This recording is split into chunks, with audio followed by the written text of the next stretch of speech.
Hoy es la segunda charla de la serie La Biblia es clara. La Biblia es clara.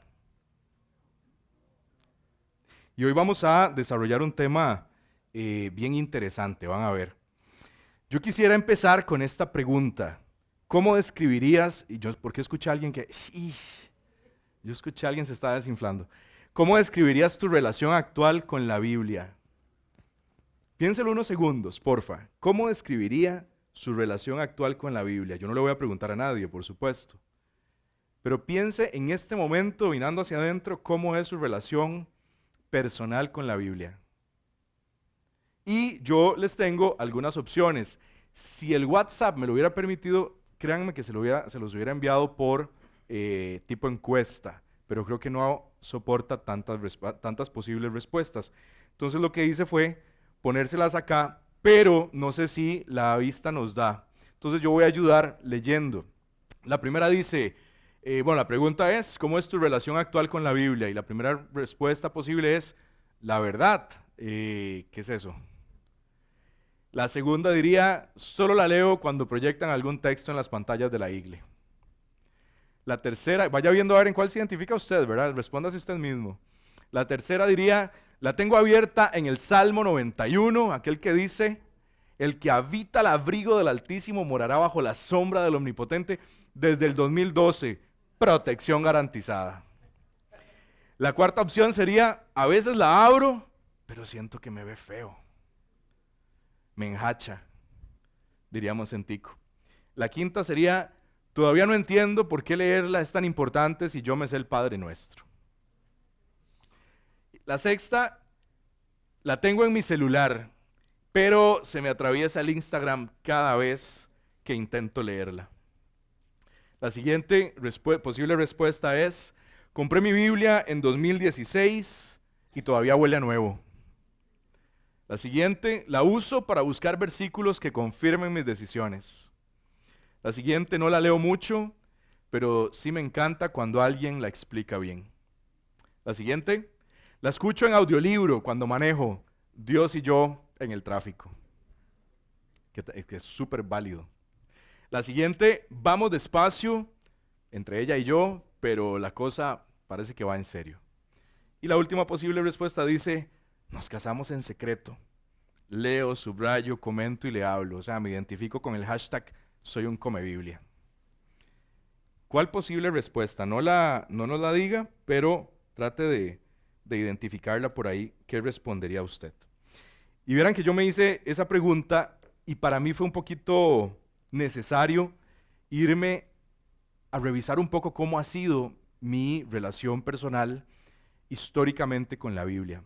Y quizás el primer recuerdo que tengo es, que ya les he contado esto, en la casa de la bisabuela, yo de 5 años, bueno, nací ahí y luego las vacaciones, cuando tenía 2 vacaciones de 3 meses, de diciembre, enero y febrero, me iba a vivir a la casa de la bisabuela, solo regresaba los fines a la casa de mi mamá. Y recuerdo que en la sala había un altar lleno de figuras, y a la par había una Biblia enorme, gigante, creo que como de este tamaño, que nadie nunca leía. Pero ahí estaba abierta, no sé si en el Salmo 91, pero sí en la imagen de la Virgen de Fátima. Luego, luego quizás, ya en la adolescencia, cuando mis papás se cansaron de viajar desde San Pedro de Montes de Oca hasta Río Segundo de Alajuela, donde un primo de mi papá, que era pastor, tenía su iglesia, y se cansó ya de ir hasta allá, entonces nos pasamos a la iglesia que quedaba a 100 metros de la casa. Me obligaron, en realidad yo fui obligado a esa iglesia, yo no quería ir, y luego lo paradójico fue que luego yo, encantadísimo, y mis papás más bien tenían una participación un poquito intermitente. Y ahí ya me encontré con una vivencia un poco distinta de la Biblia. Y recuerdo que la pastora, y yo siempre me enorgullezco de decir esto, yo crecí con una pastora, con una mujer líder espiritual. Recuerdo que los sábados en la mañana hacía devocionales para jóvenes. Y entonces llegábamos 7, 6, 8 jóvenes y hacíamos un círculo en la iglesia, en la parte delantera de la iglesia, y nos sentábamos y leíamos, y ella nos ponía a leer algún pasaje y cada uno iba un versículo, un versículo. Y luego que terminábamos de leer todo el pasaje, ella empezaba como a hacer un preámbulo y nos preguntaba qué habíamos entendido. Era una forma muy amigable, diría yo hoy, de acercarse a las Escrituras. En esa misma iglesia, porque las experiencias son paradójicas y muy multivalentes, si la palabra existe, también me relacioné con la Biblia como ese texto que se esbozaba desde el altar para condenar, para señalar, para repartirle llamas e infierno a toda la gente que no profesaba nuestra misma fe de la misma forma en la que nosotros la profesábamos. En esa misma iglesia también yo recuerdo que para mí la Biblia era algo muy cercano y Reina Valera como esta, Reina Valera 1960. Y sí recuerdo que en los tiempos de oración, ya sean comunitarios o personales, me aferraba a la Biblia, la abrazaba y lloraba pidiéndole algunas cosas a Dios que no pasaron como yo pensaba que tenían que pasar. Y Él fue transformando ciertas realidades. Cuando me fui de esa comunidad, estuve 10 años fuera. Y muy probablemente mi relación con la Biblia se limitaba a ver alguna cosita de pechi por ahí y no más. Hasta que vine a Interludio y empecé a acercarme a la Biblia nuevamente con una visión un poco distinta, un poco más crítica. Y bueno, y de ahí ya me motivé a estudiar la maestría en estudios teológicos, ordenarme. Y hoy por hoy, gracias a la experiencia en Interludio, a la experiencia en la iglesia luterana, creo que tengo una visión un poquito más amplia, más crítica, más aterrizada de lo que tenemos en este libro. Y yo quiero compartir con ustedes hoy, el objetivo de la charla de hoy, es que conozcamos algo que se llama Lectio Divina. Lectio Divina es un método que nos puede ayudar a acercarnos a la Biblia y a través de ella poder orar y fortalecer nuestro proceso de devocional personal. Así que, sea cual sea el nivel de cada uno de ustedes, ya sea del ¿qué es eso? Hasta el come Biblia, hoy vamos a aprender juntos una manera hermosa de dejar que la palabra de Dios nos hable y nos transforme, la Lectio Divina. Y en palabras de una religiosa católica benedictina, yo escuchándola me gustó mucho, y esto es literal un poco lo que ella conversa en algún video que comparte en redes.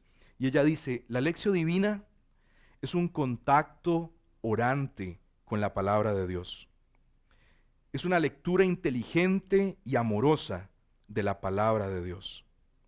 Nos pone en oración dejando que esa palabra sea la que nos configure interiormente, que se vaya plasmando en nuestro imaginario, en nuestra memoria, en nuestra inteligencia, en nuestra voluntad y en nuestro corazón, y que nos enseñe a vivir como hijos de Dios, a marchar humildemente con nuestro Dios. Y es que la Lectio es un método que nace como tal, con esta marca de Lectio Divina, en la tradición católica. Y esto lo rescato porque nuestra comunidad, Refugio, es una comunidad no denominacional, es una comunidad ecuménica, conformada por personas no solamente que provenimos de otras tradiciones cristianas posiblemente, sino también que nos mantenemos conservando ciertos elementos de esas tradiciones religiosas cristianas de las cuales procedemos. No hemos dejado atrás esa identidad cristiana. ¿Sí? Y entonces me pareció importante resaltar que la Lectio, que hoy nos vamos a nutrir de allí, de la tradición católica romana. Y antes de la Lectio me pareció muy importante hacer un énfasis en esto, en que cuando ustedes y yo decidimos hacer devocional, que muchas veces es todo un reto que podamos aterrizar en el devocional, Hacer devocional es una cosa casi que contracultural, lo defino yo a veces. Porque ustedes y yo, esta semana dije, vivimos de manera muy acelerada y levanta la mano un profe, estaba en un taller con profes y me dice, mira que yo vivo en Capellades de Cartago y ahí yo no siento ese acelere. Viera qué tranquilidad hay.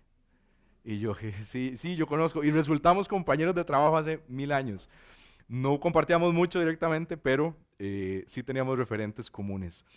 Y entonces cuando yo digo que vivimos vidas muy aceleradas, quizás no todos vivimos en este acelere, pero la gran mayoría de personas hoy vivimos en una vida muy acelerada.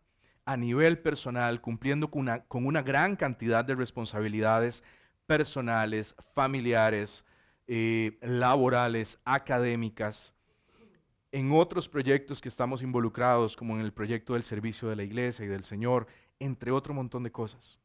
Y ese acelere implica que nosotros, y esto también lo hablo con un trasfondo de salud mental, implica que nosotros sí o sí entendamos la importancia de tener pausa en nuestra vida, de integrar la pausa en nuestra vida, de integrar la pausa en nuestro diario vivir. Porque si no, vamos a fundir este sistema. Vamos a darle tanto, tanto, tanto, tanto que en algún momento va a tirar el breaker y ahí vamos a tener otro escenario completamente diferente. Por eso es tan importante en salud mental hacer pausa. Pero en nuestra espiritualidad cristiana también es importante que nosotros entendamos la importancia de entrar en pausa, de acallar el ruido interno, el ruido interior, esa mente que a veces está allí de manera acelerada, que no para. Santa Teresa, Javib, Santa Teresa de Jesús, Teresa de Ávila, decía, no de la mente, sino de la imaginación desbordada, no de la imaginación en general, de la desbordada, es la loca de la casa. Esa que para ella metafóricamente es como una mujer que no para, que no para, que no para, que hace locuras en la casa, la imaginación desbordada. Y nuestra mente muchas veces tiene esta característica. En el budismo, en la tradición budista, muchas veces hablan que la mente es como un monillo. Encierre usted un monillo en un cuarto lleno de cosas. Hijo de pucha, no han pasado 5 minutos y ya hizo fiesta. En la tradición budista también, o esta tradición más bien nos regala una metáfora que nosotros perfectamente podríamos integrar en nuestra tradición cristiana, y es, imagínense, estoy seguro que hoy, que en esta época del año no va a ser difícil imaginar esto, esos charcos que están o esos huecos que hay en todas las calles, o en la enorme mayoría de calles, que se llenan de agua con la lluvia. ¿Sí lo han visto? Y entonces, ¿qué pasa? Cuando alguien pasa por ese charco, levanta el sedimento y no podemos ver el fondo del charco. ¿Qué tenemos que hacer? Si quisiéramos ver el fondo del charco, tendríamos que sentarnos a la par del hueco y esperar a que ese sedimento baje. Y ese esperar va a ser muy relativo, pero esperar a que ese sedimento baje. Y cuando ya baja, ya podemos ver con claridad otra vez el agua. La mente es así. La mente necesita esa claridad. Y nuestro espíritu, nuestra alma, también necesita hacer esas pausas. Y ojalá que podamos hacerlas en la cotidianidad, es decir, en el diario vivir. Me encontré un par de salmos que apuntan a esto. Hay un salmo que dice, estén quietos y conozcan que yo soy Dios. Estén quietos y conozcan que yo soy Dios. Es decir, en la quietud nosotros podemos comenzar a conocer a Dios. Y el otro salmo dice, guarda silencio ante el Señor y espera en Él. Esa es la Reina Valera. Y la Biblia de nuestro pueblo, en lugar de guardar silencio, lo que nos regala es el verbo descansar. Aprender a descansar en Dios. Y si usted es de ese tipo de persona hiperactiva, colérica, de temperamento o sanguínea, muy probablemente le va a ser difícil descansar. Porque somos muy acelerados y queremos siempre ir adelante. Somos como ese Pedro. Si usted quiere ver un colérico en la Biblia, fíjese en el apóstol Pedro. Y si usted se parece en algunas actitudes, deje que el Espíritu de Dios, entréguele esa área al Señor. Tenemos que entregarla a los coléricos porque nos juega malas pasadas. El silencio no es vacío, sino confianza en la acción amorosa de Dios. Benito de Nurcia, para quitarle el san, fue un monje, fue el monje católico. Bueno, en ese momento solo había, bueno, esto es súper discutible lo que voy a decir, pero no me voy a enredar ahí en cuestiones, detalles históricos. Era un monje fundador de la orden de los benedictinos. Él vivió entre el siglo V y el siglo VI. Y él decía, en el silencio se aprende a conocer el corazón de Dios. Cuando nosotros queremos conocer a alguien, cuando estamos tal vez saliendo con alguien o queremos simplemente hacer una nueva amistad, o aquí muchos y muchas se recordarán cuando conocieron a su pareja, muy probablemente propiciaban ese espacio para escuchar a la otra persona, para conocer quién es la otra persona, cuál es su carácter, cuáles son sus características. Al final creo que todos en esa situación estamos haciendo una evaluación, ¿sí o no? Estamos evaluando mil cosas. En este caso tal vez no vamos a evaluar, pero sí vamos a hacer el énfasis en la importancia de la escucha. Cuando nosotros queremos conocer a alguien, aprendemos a escuchar para conocerle. El gran reformador, el doctor Martín Lutero, reformador del siglo XVI, él en su comentario al libro de los Salmos, él decía, cuando el hombre calla, Dios comienza a hablar. Entonces parece muy interesante cómo las mismas escrituras y luego los referentes de nuestra historia eclesiástica nos apuntan una y otra vez la importancia de que ustedes y yo acallemos el espíritu, acallemos también nuestra voz y aprendamos a escuchar y a estar en silencio delante de la presencia del Señor. Y en ese sentido yo quiero iniciar para explicarles muy puntualmente cada uno de los pasos de este método. Si ustedes se meten a buscar en internet, que tal vez es la fuente más cercana, van a encontrar que hay gente que habla de la Lectio como de 4 pasos, otros de 5, otros de 6. Yo decidí irme por los 6 pasos.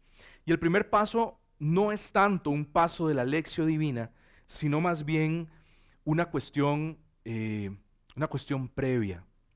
Y otra vez retomo el tema de las tradiciones. Hace unos meses, en mayo, estábamos planificando entre personas de distintas tradiciones cristianas un encuentro ecuménico en torno a la fiesta de Pentecostés, a la fiesta del Espíritu Santo. Y alguien por ahí ya, tal vez de tradición católica, metió el primer paso. Bueno, hagamos una oración de invocación al Espíritu Santo. Y había una gente evangélica que se quedó así, ¿verdad? Porque la palabra invocación, a los que crecimos en iglesias de tradición no católica romana, nos suena a invocar chamucos, ¿verdad? Invocar cualquier otra cosa menos al Espíritu Santo. A pesar de que también le pedimos al Espíritu Santo que venga y que nos visite. Pero es muy interesante porque si van a revisar algo, va a decir invocación al Espíritu Santo y algunos se quedan así como con alguna reticencia, ¿verdad? Pero lo rescato y lo hago explícito por esa riqueza de nuestras distintas tradiciones espirituales. Y aquí lo que quiero hacer énfasis es en que este paso se refiere a pedirle al Espíritu Santo su presencia, su compañía, su inspiración y su guía. Y yo también reflexionaba en esto y yo decía, bueno, qué interesante, habla de pedirle al Espíritu Santo que venga, pero luego yo recordaba algunos pasajes que dicen que el Espíritu Santo ya vive en nosotros, ¿sí o no? El Espíritu Santo ya vive en usted y ya vive en mí. La Biblia nos enseña que Dios ha hecho morar su Espíritu Santo en nosotros.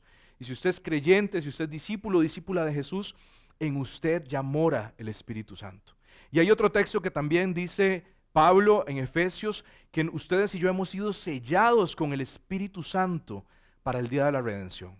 Entonces ya el Espíritu está en nosotros, no hay ni siquiera que pedirle que venga como de afuera, sino pedirle más bien que nos haga conscientes de su presencia en nosotros, de que Él está en nosotros. Y es ese invocar al Espíritu Santo o ese pedirle al Espíritu Santo que venga, es disponernos, es rendirnos, es abrirnos a su acción transformadora, es entender y confiar en que aunque no sintamos nada raro, en que no sintamos un calorcito recorriéndonos la espalda, en que no sintamos ciertas manifestaciones que en otras tradiciones son más presentes o están más presentes, el Espíritu Santo está ahí, está actuando. Como dice en el libro de Samuel, en uno de los libros de Samuel, es ese silbo apacible, es ese silbido apacible del viento que corre y que apenas lo escuchamos. Ese es el Espíritu Santo actuando en nuestra vida. Pedirle al Espíritu Santo es caminar hacia esa zarza ardiente, metafóricamente hablando. Es caminar hacia la zarza con confianza y pedirle que nos abrace, que nos inunde, que nos llene de ese fuego. Es decir, desde el corazón de manera sencilla, aquí estoy, visítame, aquí estoy. Ese aquí estoy, si a veces no tenemos muchas palabras, Dios tampoco las necesita. Simplemente Él lo que necesita es un aquí estoy. Un aquí estoy sincero, honesto y hambriento. Porque la misma Biblia también nos enseña que un corazón contrito y humillado, Él no desprecia. Así que Él está ahí siempre atento. Ese es el primer punto importante de la lección divina. El segundo punto es, por supuesto, leer el texto. Pero yo decía, bueno, antes de leerlo hay que escoger el texto. Entonces vamos a escoger un texto y vamos a leerlo. Y en esa lectura, que pueden ser dos, se recomienda hacer dos lecturas del mismo texto. Estamos hablando de textos pequeñitos, no estamos hablando del capítulo entero. Estamos hablando de un texto pequeñito, 5 o 6 versículos, pueden ser un versículo, porque la Biblia es una fuente inagotable. Pero el texto que escojamos lo vamos a leer una primera vez para ubicarnos más o menos de qué trata.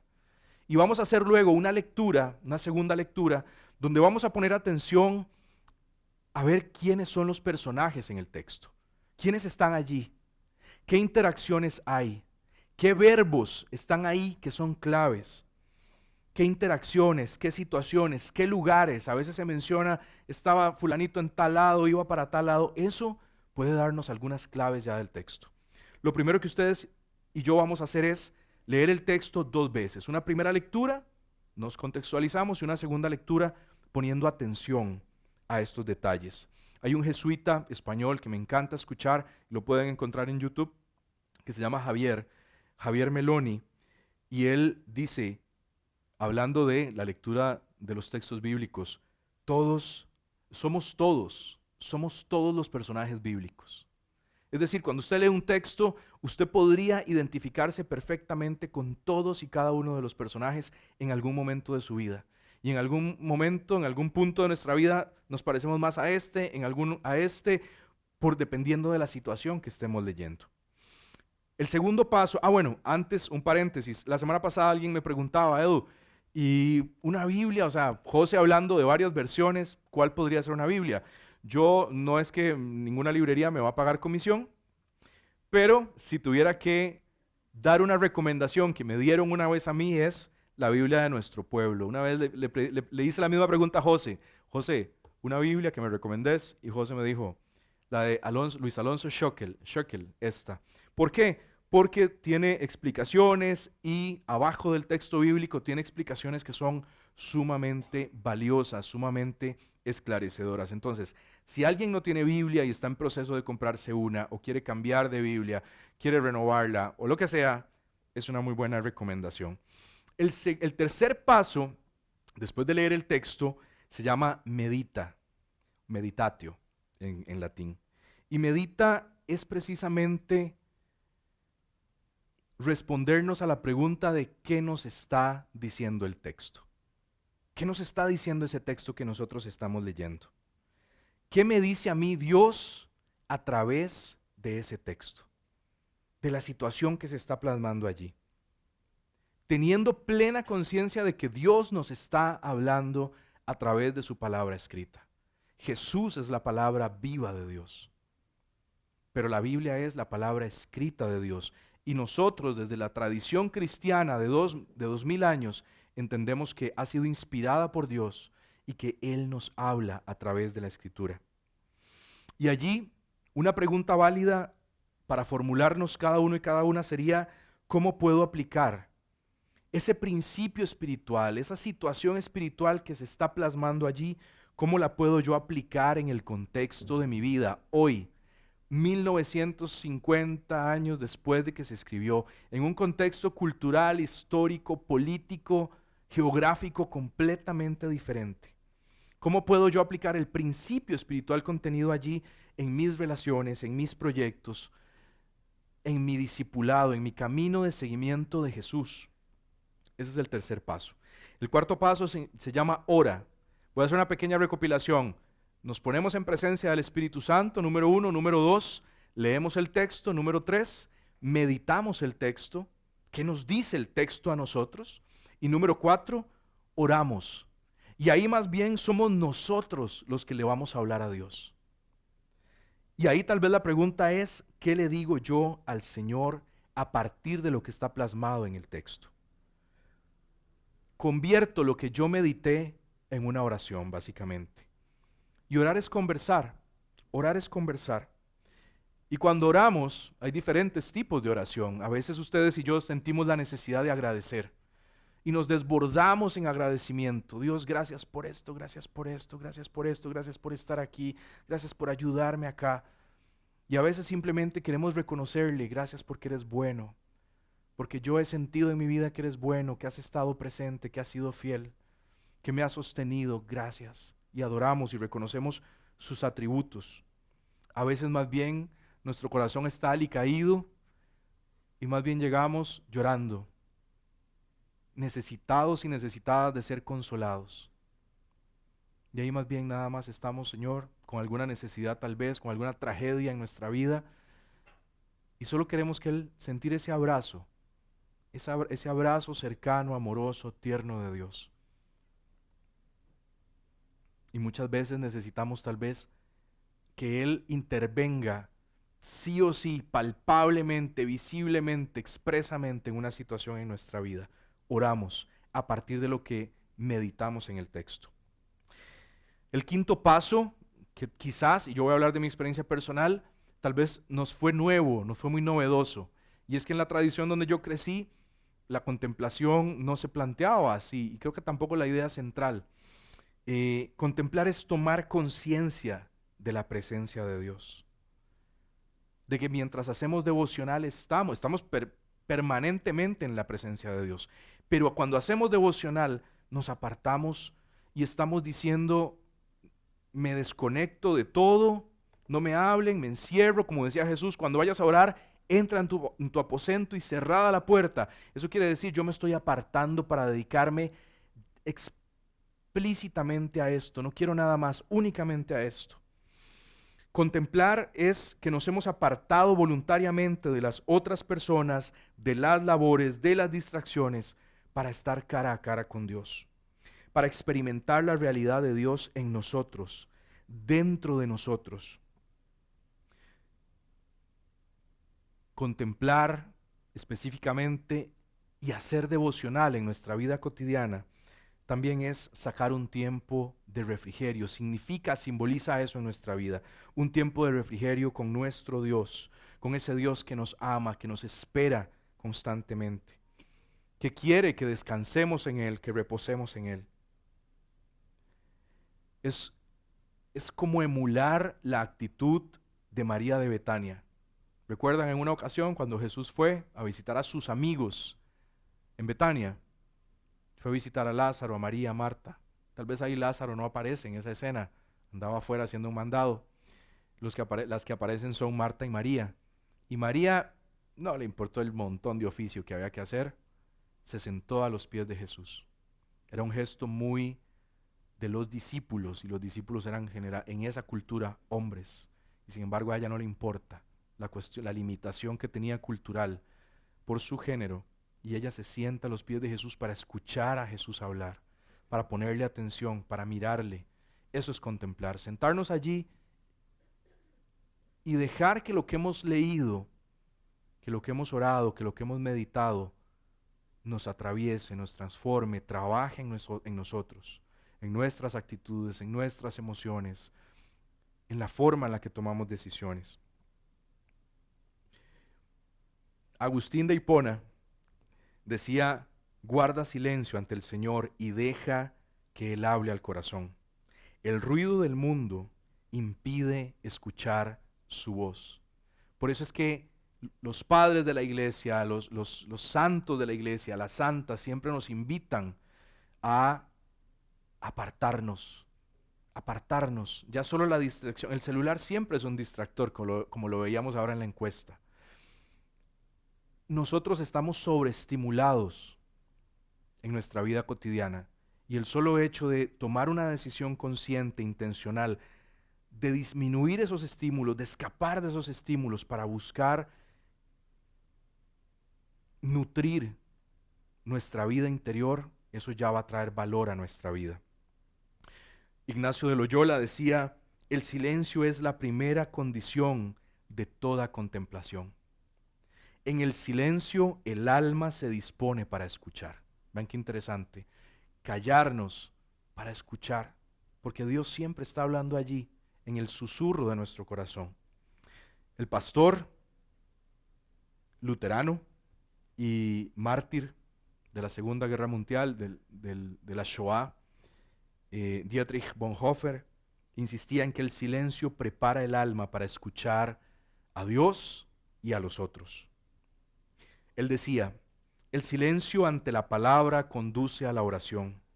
El silencio después de la palabra conduce a la obediencia.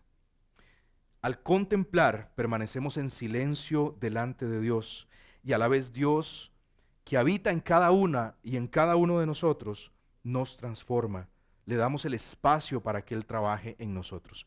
Y el sexto paso, muy rápido, se llama actúa. Y aquí es más bien interpelarnos a nosotros mismos y preguntarnos, Dios, a partir de este texto que leí, que medité, todo lo que te dije en oración y lo que contemplé, ¿qué decisiones voy a tomar yo a partir de haber comprendido el texto, a partir de dejarme transformar por este texto? ¿Qué acciones implementaré? ¿Qué cambios generaré? No importa lo chiquititos que sean esos cambios. El objetivo de hacer Lección Divina es dejar que lo que está allí plasmado en ese texto sagrado nos empape, nos impacte, nos cambie, arranque de nosotros cosas que nos están estorbando para crecer en nuestra relación con Dios, en nuestro discipulado, en nuestro camino de seguimiento de Jesús. Somos discípulos, discípulas, sentadas a los pies del Maestro, disponiendo nuestro corazón para escucharle y atender a su enseñanza. Entonces, muy puntualmente y en resumen, los cinco momentos, no son pasos, son momentos. A veces nos podemos hasta devolver, no tienen un orden, a pesar de que les he explicado en orden para poder graficar el método. Convivamos, Espíritu Santo, leer, meditar, orar, contemplar y actuar. Y yo creería que en estos 10 minutos que me quedan, tenemos una carrera un poquillo contra el tiempo, quisiera que intentemos hacer el ejercicio de la Lección Divina juntos y juntas. ¿Qué les parece? ¿Sí? Para eso yo sé que una de las personas de producción está lista con un micrófono para acercarse, y si alguien quiere hacer algún aporte, intervenir, solo le pido que tratemos de ser entre todos muy concretos, muy puntuales. Yo quiero proponerles que hagamos la lección a partir del texto de Marcos, que está en el capítulo 4 y en los versos del 35 al 41, creo que son 6-7 versos. Ahí les recuerdo tal vez el contexto. Jesús estaba predicando en algún lugar, toman la barca, él dice, vamos a ir al otro lado, se montan, lo recogen, pide ride, lo recogen y se van hacia el otro lado. En medio de ir al otro lado pasa algo. Entonces vamos a leer el texto. Dice, aquel día al atardecer les dijo, pasemos a la otra orilla. Ellos, los discípulos, despidieron a la gente y lo recogieron en la barca tal como estaba. Otras barcas lo acompañaban, iban otros barquitos ahí, a la par del barco, de la barca en la que iba Jesús. Se levantó un viento huracanado, las olas rompían contra la barca que se estaba llenando de agua. Él dormía en la popa sobre un cojín. Lo despertaron y le dijeron, Maestro, ¿no te importa que muramos? Se levantó Jesús, increpó al viento y le ordenó al lago calla, enmudece. El viento cesó y sobrevino una gran calma. Y les dijo, ¿por qué son tan cobardes? ¿Aún no tienen fe? ¿Aún no tienen confianza? Llenos de miedo, los discípulos se decían unos a otros, ¿quién es este que hasta el viento y el lago le obedecen? Esto es palabra del Señor. Gloria a ti, Señor Jesús. Leemos de nuevo el texto muy rápido. Esta vez, por favor, ayúdenme a poner atención a algunos detalles. No tenemos que poner atención a todo. Probablemente, como somos un montón haciendo lección divina juntos, nos van a llamar la atención distintas cosas a cada uno y a cada una. Dice el texto, aquel día al atardecer les dijo, pasemos a la otra orilla. Ellos despidieron a la gente y lo recogieron en la barca tal como estaba. Otras barcas lo acompañaban. Se levantó un viento huracanado ya cuando iban en la barca. Las olas rompían contra la barca que se estaba llenando de agua. Él dormía. Lo que pasa es que, ¿verdad? No es una distancia corta. Ellos podían durar 6 horas cruzando de un lado al otro en la barca. Perdón el paréntesis. Me adelanté. Él dormía en la popa sobre un cojín. Lo despertaron y le dijeron, maestro, ¿no te importa que muramos? Se levantó, increpó al viento y ordenó al lago, calla, enmudece. El viento cesó y sobrevino una gran calma. Y les dijo, ¿por qué son tan cobardes? ¿Aún no tienen fe? Llenos de miedo, los discípulos se decían unos a otros, ¿quién es este que hasta el viento y el lago le obedecen? Nos saltamos el primer paso, hicimos el segundo, que es leer, lectio. Vamos al tercero, meditatio, meditar. ¿Me ayudan? Meditamos juntos. ¿Qué les llama la atención? No tenemos por supuesto que desmenuzar absolutamente todo el texto, podemos nada más rescatar algunos elementos. Si estuvieran haciendo lección en sus casas, solitos, solitas, ¿qué les llamaría la atención? Les ayudo con un primer elemento para estimular un poco el análisis, la reflexión, la meditación. Leyendo a Luis Alonso Shekel en la Biblia, él, en su comentario, lo que señala ahí es que para los judíos en ese contexto, el agua representaba caos, representaba tinieblas, representaba fuerzas malignas de alguna manera. Entonces cuando ellos están cruzando, y esto también lo fundamentamos con el texto aquel de Génesis, ¿se acuerdan? Génesis 1:2, y el aliento de Dios se movía sobre las aguas y había desorden, no había todavía algo creado concretamente. Entonces ellos en su cultura, en su contexto cultural, interpretan, por allá Javip, interpretan que eso podía estar, que esa tormenta que estaba anegando la barca podía podía tener detrás una fuerza maligna, demonios o espíritus malignos. Javip, A mí me creo que sorprende. tenés que encenderlo. Aló. Está prendido aquí, pero no. Ahí está, Ahora ahí sí. estás. A mí me sorprende que ellos no es el primer día que andan con él. Ya tienen rato. Ya lo han visto hacer prodigios. Y se sorprende, ¿quién es este? O sea, ¿en qué están? Cerrados de mollera. Sí, Ya saben que este es.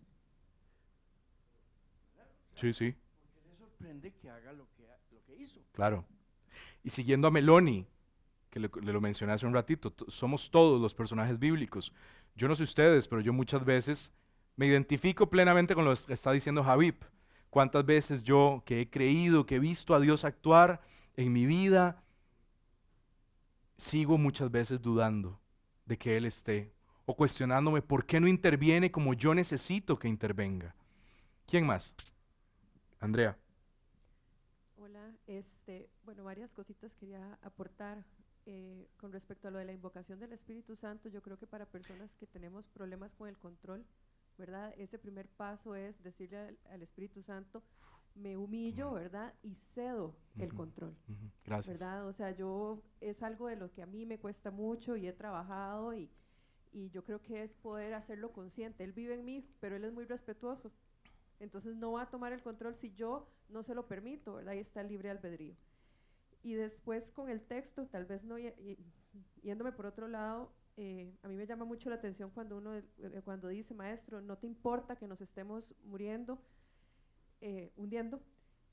Yo muchas veces le he dicho a Dios, Dios, o sea, no le importa todo lo que estoy sufriendo, o sea, Sí, sí. a ver, me duele, o sea, ¿dónde está, de verdad? Porque yo creo que es como un reclamo muy válido, pero Dios actúa siempre, en el momento justo y en el momento adecuado, y es parte de también que Él no se enojó, ¿verdad? O sea, no se enojó porque lo despertaron, pero sí les hace esa interpelación de, no tienen fe, todavía no han visto, y bueno, don Javid decía eso, cómo nos cuesta, o más bien cuánto se nos olvida reconocer el poder de Dios.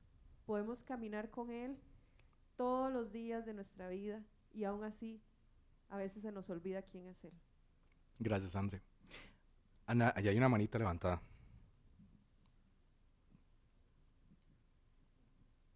Y allá hay otra. Creo que, yo no sé cuál fue primero. Isa. Isa y luego Débora. Vieras que a mí me llama muchísimo la atención la parte donde dice, él dormía. Él estaba tranquilo, él sabe quién es y sabe Sí. quién es su padre.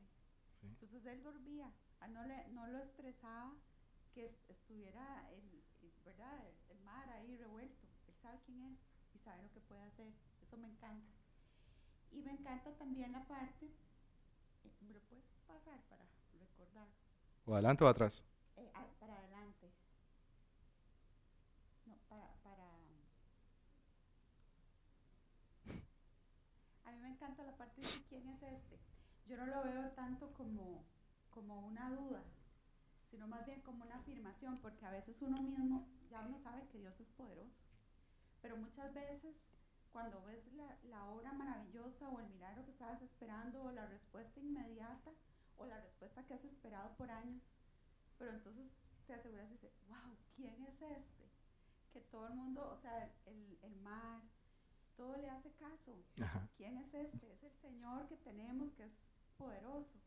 Yo lo veo más así, no como una duda, sino como una afirmación. ¿Quién es este? Gracias, Isa. Y esto es interesante. Cuando los discípulos dicen, ¿quién es este que hasta el viento y el agua le obedecen? Es que ellos, en su contexto cultural entendían, y religioso, la religión era cultura, la cultura era religiosa, entendían que solo Dios tenía el control de los elementos naturales. Por eso que venga su maestro con el que vienen caminando y que interpele al viento, lo reprenda y le hagan caso, ellos se quedan como, aquí hay poder divino, están reconociendo el poder divino de Jesús. Y nada más antes de que Débora intervenga, yo les iba a preguntar, ¿a nadie le llama la atención el versículo 38 cuando dice él dormía? ¿Ustedes no se les hace raro que en esa trifulca, el agua cayendo sobre el barco, dice que el agua estaba llenando el barco? Y por ahí aparece el texto diciendo, Jesús dormía con un cojín. Bueno, pero este detalle es un detalle, por eso yo les decía cuando explicaba la lección, no es un gran texto el que hay que escoger, es un texto pequeñito y poner atención a estos detalles. Él dormía. ¿Qué puede simbolizar eso teológicamente? Esa calma que nos decía Andrea hace un ratito, esa calma divina en medio del caos humano. Nuestra vida muchas veces responde a esa descripción, un caos, y Dios está allí para traer calma. Y a veces, como decía André, queremos que actúe de tal o cual forma, y Él actúa probablemente de otra que nosotros no dimensionamos. Débora. Gracias, sí. Bueno, yo iba un poco Por a ahí. hablar de eso que me llama poderosamente la atención, sobre todo cuando estamos viviendo ese caos personal o familiar. El hecho de ver a Jesús durmiendo, ¿verdad? Un poco nos llama a esa actitud, ¿verdad? Que hablaban de descansar.